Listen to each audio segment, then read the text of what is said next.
All right, all right. Alright. So today, you ready to go? Yeah, I'm ready. All Let's right, let's do this. all right. So this is the MOTHERcast, produced by board staffers from Mother to Earth, a fantastic document, a fantastic professionally produced independent documentary funded through Kickstarter and you. Thank you. So like that. So and then we'll do introduction and then I'll say my name, you say your name, and then I say today we're going to go way too in depth about everyone's favorite game, Earthbound, and we're going to talk about the most iconic item from this entire game ever. The ever the Casey bet. The Casey bat. That's exactly right. If you don't remember the Casey bat, that's okay. Are you sure? All right, all right. So you ready? You ready to go, mate? Yeah, I'm ready to go, Dad. You ready to go, mate? Yes, yeah, Dad. All right, let me chug this energy drink first. Memory drink. This better help you. Holy, how much did you chug? Jeez. The entire thing. Oh, Holy oh, it went up my nose. Oh, freaking rip. oh, it burns. Why does it burn? Oh, I'm It's crying. Oh, what drink is it? oh God, I'm crying. It was Monster. I checked the whole thing. I figured because I had my first monster like a few weeks back, and I Oh, tried drinking the whole thing. It's not possible. I have to go in oh, slow sips. it's fantastic. It's fantastic. All Um, right. oh, oh, it's in my sinuses. I can still feel it. Oh, oh, I I'm can't okay. All right, do the believe that. introduction. Do it. Just all right. Okay. All right. So this is Hey, the mother. This is the Mothercast.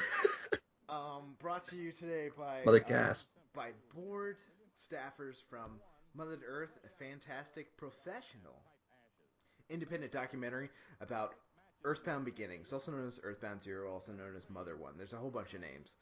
That's not the important thing. It's pretty much about Earthbound. That's what we're really getting into.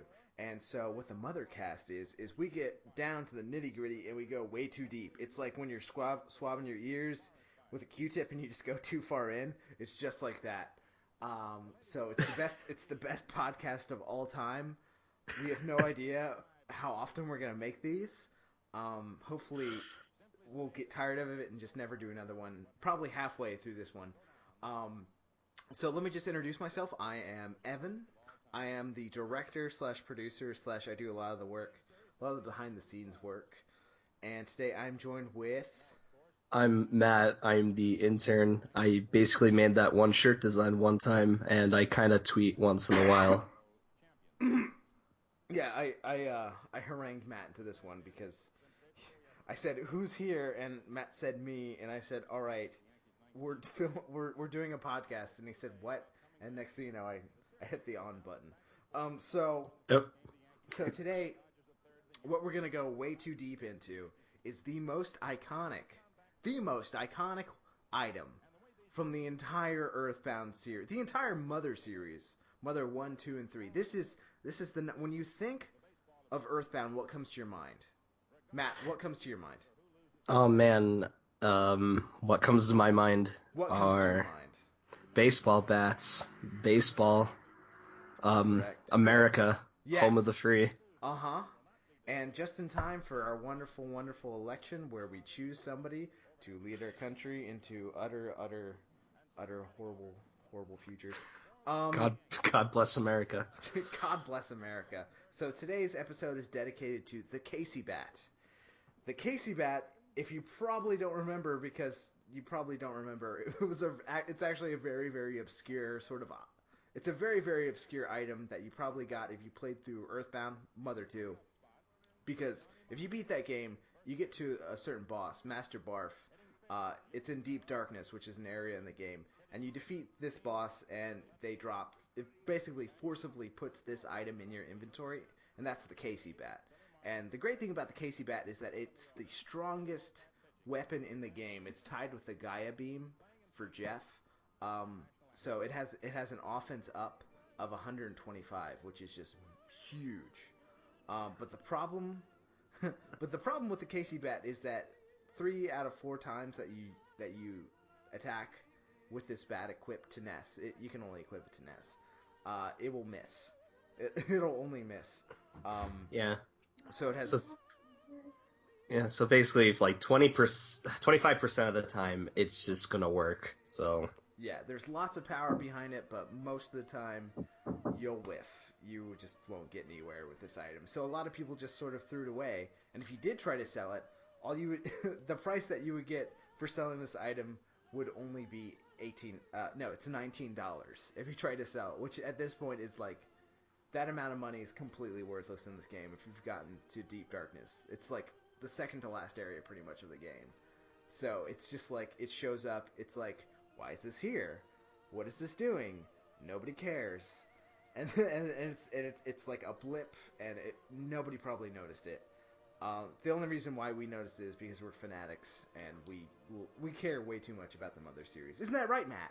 yes, that is 100% correct. That is Oh, 200% correct because there's two of 200. us. Oh, jeez. Because there's two of us, Matt. Jesus, Yeah, Christ, have mercy on you. I'm sorry. Oh, I'm sorry. I will not let this happen again. it's okay. You're an intern. You're learning. So, Hooray. so we're going to get way too deep into the nitty gritty of the Casey bat. So one of the first things we did was we did intense. We probably spent about 3 hours each researching the Casey bat because there's actually a lot out there. There's way too much out there, which is why this podcast exists. And so when we're doing our initial research, where do you go to first? When you're playing Earthbound, and you're lost because you don't like RPGs and RPGs are stupid and so is Earthbound, what do? Matt, what do you do? Where do you go? GameFAQs, IGN, the good old friendly American sites that was based on the wide web. No, you're absolutely wrong. Use your official Nintendo Nintendo Power Player's Guide. That's what you do. Whoop. That came with your copy of Earthbound because you bought it new from the store. Right, Matt? Because you care. Yeah, yes, absolutely. I remember being born that year and going into a Target in my pajamas and purchasing that said item. Were you born in 95? I was born in 92. Oh, that's awesome. All right, so so we consulted the official player's guide and we found out that the entry for the the entry for the Casey bat in the back of the book on page 124 is actually wrong. It says that you find this box in a you find the Casey bat in a box. Like those present boxes that you find around the map. Yep. So that it's actually wrong. Like they obviously don't even care enough to know where this item comes from. It's Uh, like they didn't want me to finish the game. it's true. It's true because they're Nintendo and they set up Earthbound to fail from the very beginning. But I didn't say that out loud. That's a whole nother podcast where we get into the nitty gritty of marketing. Whoops. Oh, geez, now we have to do another one. All right, I know, right?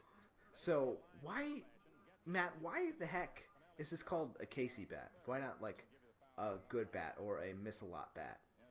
Well, actually, the whole name behind the Casey bat, I believe, when they were localizing the game, they just wanted to make a huge reference to a famous American classic, Casey at the Bat. It is a ballad of the Republic's son in the year of 1888. It is a poem about this baseball player named Casey, and he was at the bat. So we did some intensive research before we did anything else. I guarantee you, we did our research. Yeah. And basically, it is a long poem about like the feelings of Casey when he went up to bat, and it was just narrated and written out of just these initial feelings. And I assume, I don't know, we've read about it, and from what we looked into, we never really heard of this poem until like recently. And apparently, this poem is very, very popular in American heritage, and that's something I never knew. It was crazy. Yeah, apparently this is part of our cultural heritage that we're just like completely oblivious to. Oh, jeez. That's what we Um, get for being millennials. so, but we should mention that originally Earthbound was released in Japan, as Mother 2. Yeah. So initially, what it was called in Japan was sort of it roughly translates to swing with all your might, bat. That's what the Japanese name is basically. Yeah. So so I guess that didn't like translate well, so they changed it to the Casey bat. So we actually dug up that poem, the Casey at the bat poem. Matt, will you do the honors? To read the entire poem? It's huge. It's It is huge. like I'll do it. I'll it's read the whole poem. we might as well. I mean, it's a good poem. It is. All right. I will read it in the best narrative voice that I can provide for these lovely people. So, the outlook wasn't brilliant for the Mudville Nine that day. The score stood 4-2, with but one inning more to play. And then when Cooney died at first, and Barrows did the same, a sickly silence fell upon the patrons of the game. A struggling few got up to go in deep despair. The rest clung to that hope which springs eternal in the human breast. They thought if only Casey could get but a whack of that.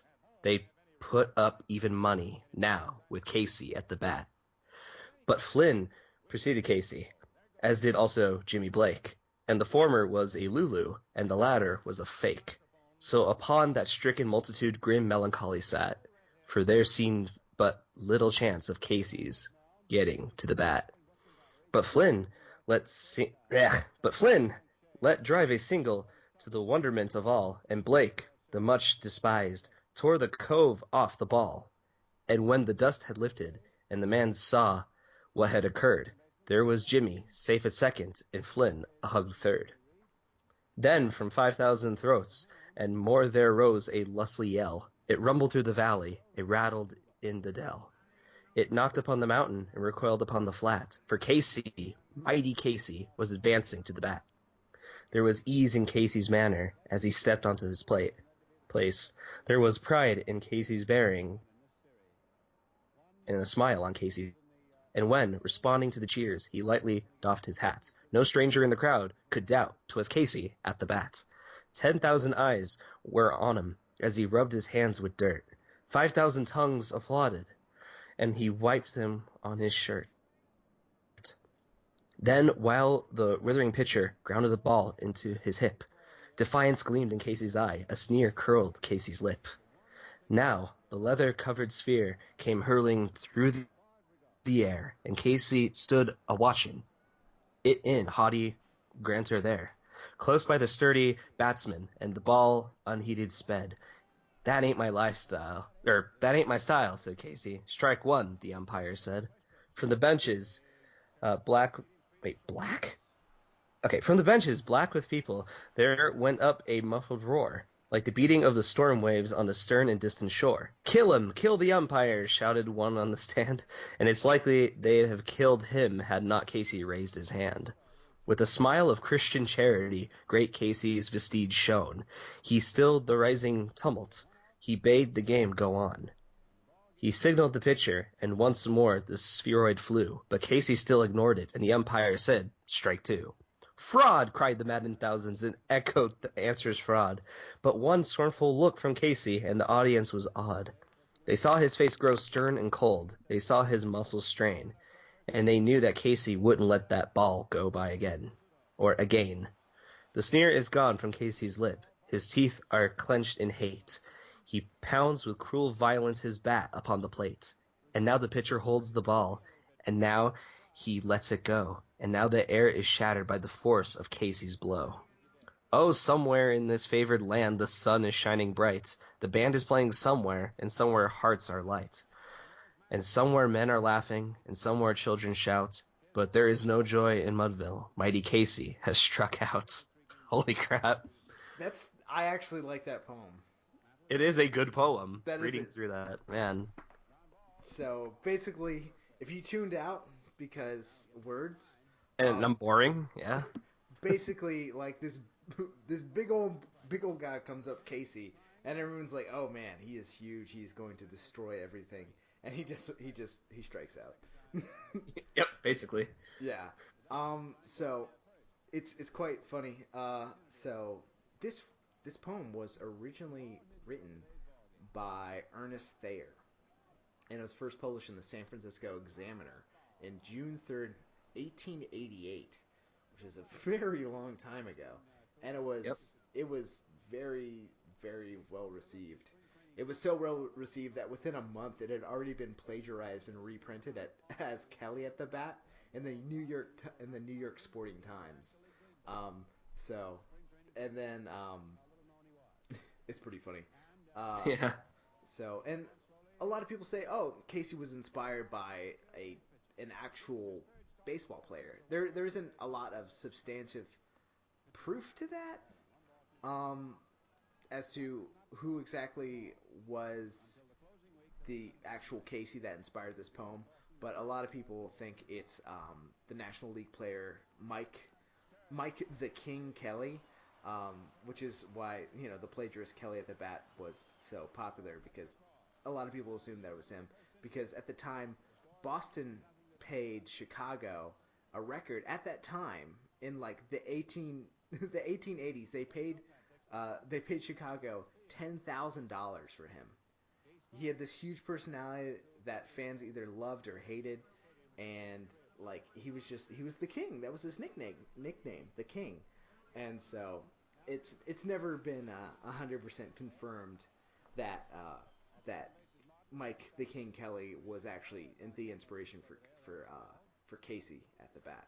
So this was a huge poem. This is back in the day when poetry was actually like big. Like poems were real. Poems were consumed the way that certain like movies are consumed nowadays. It was a different time. It really was. Um, and going. It started traveling around the world. The United States was a much different time back then. You know, yeah, printed versions of this got around, but it was also it was read aloud as part of sort of comic opera or vaudeville, and it sort of toured the United States as sort of a piece of vaudeville. Vaudeville was sort of like a multi-act comedy entertainment, small town, easy entertainment form of theater that was very popular during this time, and it was extremely popularized, and later on by DeWolf Hopper and his many vaudeville appearances. And DeWolf Hopper was super big. He was he was huge. He was a theater star back in the day when theater stars were movie stars, for goodness sakes. And he was a huge baseball crank, and he always pulled a whole bunch of craziness. He had a lot of baseball routines and stuff like that. And so he would pretty much be Casey. He would play the role, and he would recite the role, and it was all that insanity. And Casey the Bat was actually so popular that it actually created a few movies. So the first Casey at the Bat film was filmed in 1916, and it was directed by it was directed by Lloyd Ingram, and DeWolf Hopper played Casey in this original film. Not much is known about this. It came out in 1916. It was black and white. It was silent. It was distributed by Triangle Films, and it was produced by Fine Art Films. But nobody knows how long it was. I don't think there's any existing copies of it or anything, or even any scraps of it left, which is such a shame. But you have to remember that films produced in this era were usually put on those like awful acetate films that just sort of they just like ate themselves up. They disappeared over time. Oh man, which is super sad. But Casey the Bat was still so popular that a second Casey at the Bat film came out, believe it or not. So this one came out in 1927, and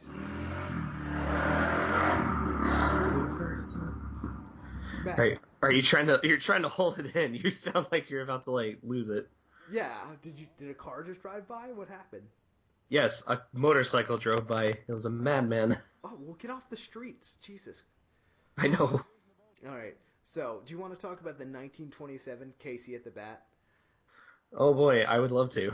And as the second film in 1927 is a feature-length film, which was Casey the Bat. You said it was a Wait, you said 1927? Yeah, 1927, Casey the Bat. It's an hour and 8 minutes long. It's a comedy. Oh, yeah, it started Wallace Beery and Ford Sterling and Zatsu Pitts. It was Yep, the.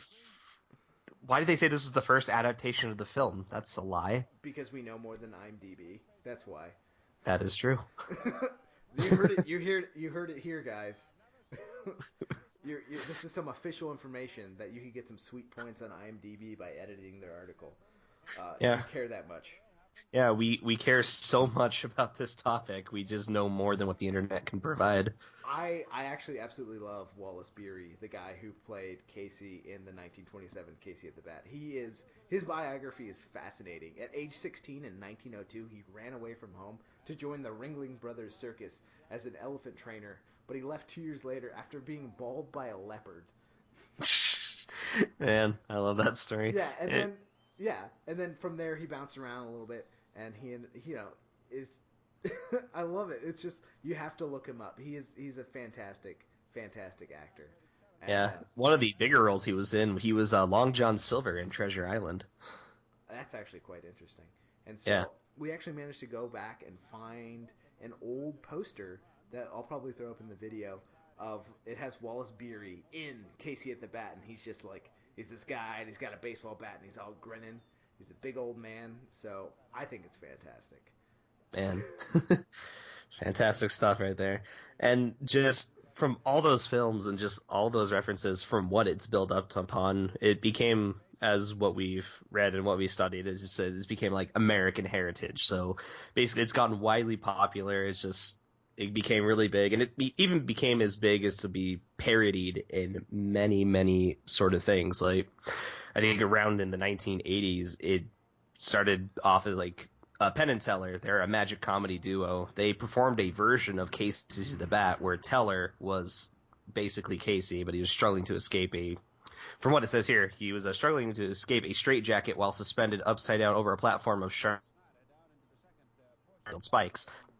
Is that Penn would leap off his chair upon finishing the poem, releasing the rope which supported Teller, and send his partner to a gruesome death if he wasn't free by that time. The drama of that performance was taken up a notch after the third or fourth stanza, when Penn began to read out the rest of the poem much faster than the opening stanzas, greatly reducing the time that Teller had off to work free from his bonds. So, in that sense, the poem was pretty popular, but sort of comedians at the time would use that performance just to like show off sort of different things, so it kind of just goes off to its own thing. But I think later on in some other future media, they would heavily focus it on that baseball aspect, but it's just mostly been sort of like jabs and jokes throughout history. But there's been some other interesting Casey the Bat ones. Yeah. I am a huge fan of the Walt Disney cartoons of Casey at Yep. the Bat, which are fantastic because it's that old sort of what do they call it? It's like the musical type. Just Yeah. Musical melodies or something like that. I know what you're talking about. yeah, it's a fantastic freaking.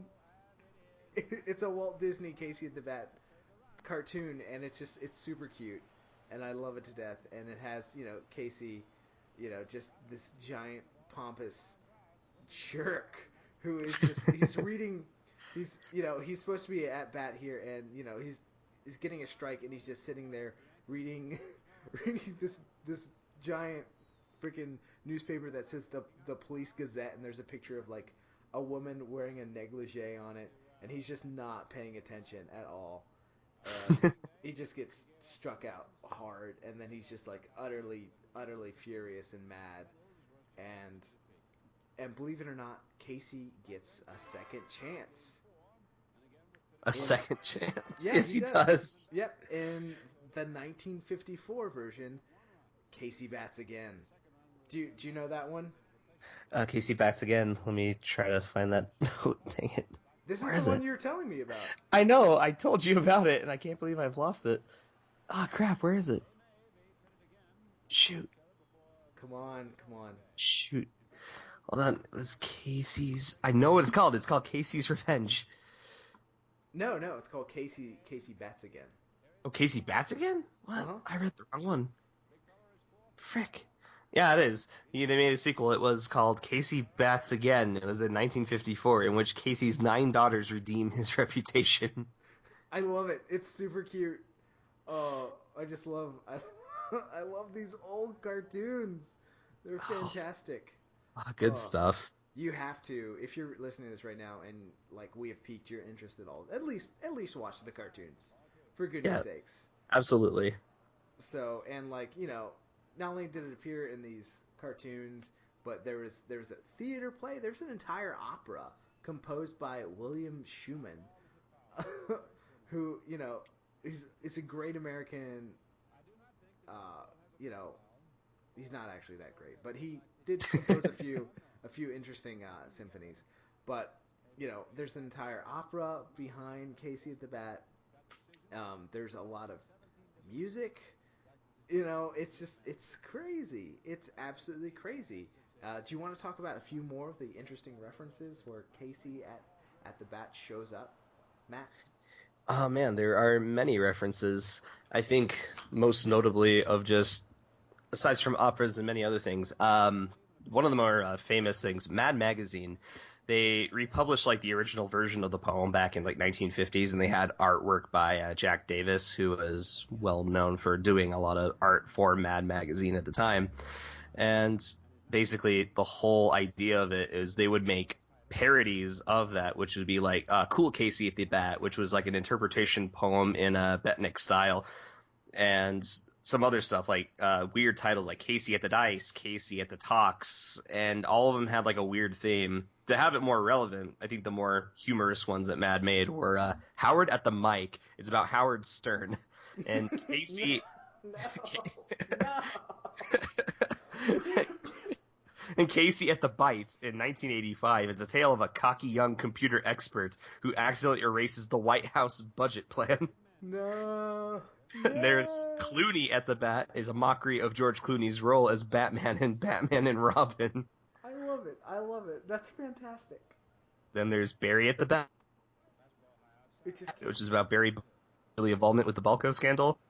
It It keeps just. going, It and just keeps my going. personal favorite, Jordan at the Hoops, literally satirizing Michael Jordan's return to the NBA and his time with the Washington Wizards. Oh no, there's still more. There was one set in the USSR and ends with Casey. What's poetry round robin? I don't know. There wasn't much, but it's just a parody set in the USSR. But yeah, it just goes all over the place. And not even just Mad Magazine. There's even like famous cartoons that even reference to it. Another one relevant to the time were Tiny Toon Adventures and Animaniacs. In Tiny Toon Adventures, it was a short titled Buster at the Bat. It's where Sylvester provides narration as Buster goes up to bat. So it's just basically just another retelling of that poem. But it's but And it's by Sylvester, so it's like yep, so it's just riddled with lisps. Oh, yep. And Animaniacs also did that joke as well, but it's with Wacko and Yakko is narrating the whole thing. oh man. So I have this one right here. I have to warn you. This is the worst thing I could find on Casey at the Bat. And in an episode of The Adventures of Jimmy Neutron's Boy Genius, in the episode Return of the Nanobots, Oh my Cindy god. Vortex, who is Jimmy Neutron's love interest, recites a poem that ends with the lines parodying, Casey at the Bat. There's no joy in Retroville because Jimmy is an idiot, which is a direct reference to Casey at the Bat. So Oh. I'm just I'm just literally shocked and appalled that. Want me to add one more to that? Does it get worse? Okay, there is one. David Pogue. He penned a parody version titled A Desktop Critic, Steven Saves the Mac. It's for a Macworld magazine article in October of 1999. It tells the story of Steve Jobs' triumphant return to a struggling Apple Incorporated, and it's literally just parodying Casey at the Bat. And I'm like, no. Oh, and I've actually found there is a sequel poem called Casey's Revenge, which is by Grantland Rice, and it was published in 1906 or 1907. It's not quite sure. Where where he does get his revenge, he actually hits the ball at the end, so everyone's quite happy. He gets his happy ending at the Oh, end so of it's just like what Rocky 2 essentially was. pretty much. It's like throw the guy a bone. We'll throw him a bone. Yeah, But yeah. if you have the time, listeners, dear listeners, if you have the time and the patience and the desire to waste more of your time, definitely check out James Earl Jones' reading of Casey at the Bat. Ooh.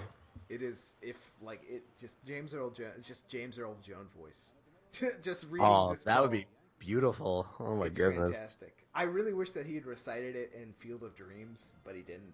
Oh Uh, man. Field of Dreams is one of my favorite films. But so your homework for today, guys, is watch every single Casey at the Bat Walt Disney cartoon. Listen to every single recital of Casey at the Bat, especially the James Earl Jones one. Read all the poems ever. I also got an extra credit to throw in there. Um, I want you guys, if you can, find the episode in the Pokemon anime, and in the Pokemon anime, there is a girl who is very enthusiastic about baseball, and her name is Casey in the English version of the show. Find that No. episode. Find that episode. Comment below.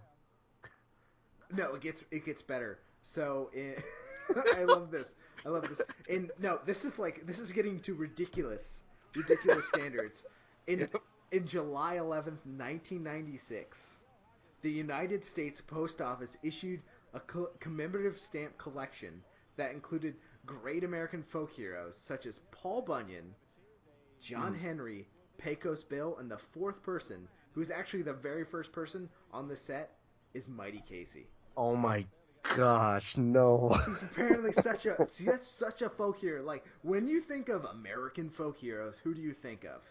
Johnny Appleseed. No, no, screw him. Let's have Casey the Bat on this thing. Okay, sure. Oh jeez, my dad is calling me. Okay. Hey, Dad, what's up? Yep, there's a lot of noise coming from downstairs. Could you like tone it down a little bit? I'm sorry, Dad. I was reading poems. You're really loud, but me and Mom are just trying to go to bed. Okay, I love you. Good night.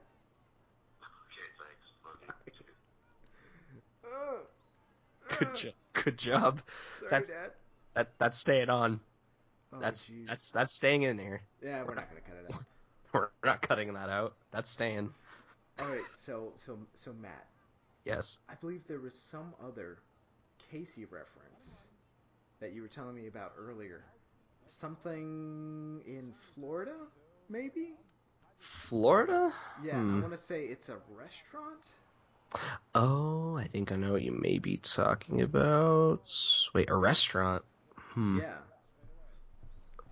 Is it what I think it is? I think it Frick. is. Let me look at my show notes really fast. It is. I believe it's called Casey's Corner, and it's a. Oh my gosh, you're right. Okay, so yes, it's even gotten popular enough for where is it? No, screw parodies. There it is. There is a Casey's Corner. It is a baseball themed restaurant in Walt Disney's World's Magic Kingdom where it serves primarily hot dogs. I love it. That's all. And pictures of Casey and the picture from the Disney animated adaptation are hanging on the walls, and there is a life-size statue of a baseball player identified as Casey stands outside of the restaurant. Additionally, the scoreboard in the restaurant shows that Mudville lost to the visitors by 2 runs. Jeez, I love it. I love it so much. I'm actually looking at some. I'm looking at the menu right now for Casey's Corner. Well, it's primarily hot dogs, but I'm very curious to know what they serve. I would totally call up one of my friends and bring him in right now, Oh, okay. because he actually works at Walt Disney World. Oh my goodness, yes. He actually works in like the kitchens and their food and stuff like that. So Oh, I that's wish perfect. I totally wish we could bring him on, but it's late. It's late. He works every day.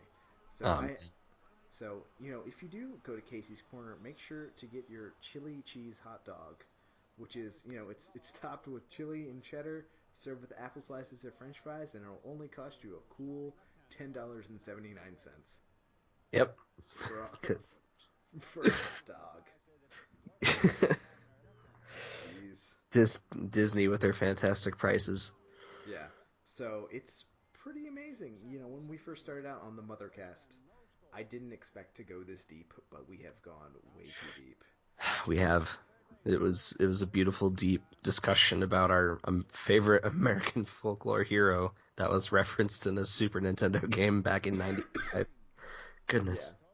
And it's also pretty sad that Ernest Thayer, the original writer of the poem, was pretty much it was sort of like a one-hit wonder. He didn't Nobody else cared about anything else he had ever written ever. Yeah. After this, he was just like, oh, he wrote it. Oh, so, but and he ended up dying August 22nd, 1940. And Rest in peace. you want to know what his obituary was? What was it? Thayer indubitably wrote Casey, but he could not recite it. I have heard many others give Casey. Fond mammas have brought their sons to me to hear their childish voices lisp the poem, but Thayer's was the worst of all. In sweet, dulcet Harvard whisper, he implored Casey to murder the umpire, and gave this cry of mass animal rage all the emphasis of a caterpillar wearing rubbers crawling on a velvet carpet. He was rotten. Hmm. Hmm. And that was part of the New York Times obituary on Thayer when he died. Rip. Jeez Louise. That was actually by a quote by DeWolf Hopper, which was part Jeez. of his obituary, where he just, I guess he's dead now, so we can tear him to pieces. I guess we can. Well, but he birthed us a great native legend, as colorful and permanent as Johnny Appleseed or Paul Bunyan. So, my hats are off to you, Ernest Thayer. Even though you are the world's gentlest man, you've given birth to truly a monster that has wormed its way for over 100 years into obscure Super Nintendo games that not many people care about. So thank you. Thank you, Ernest. True. And thank you, listeners, Thank you. for listening to Thank you. us Thank you.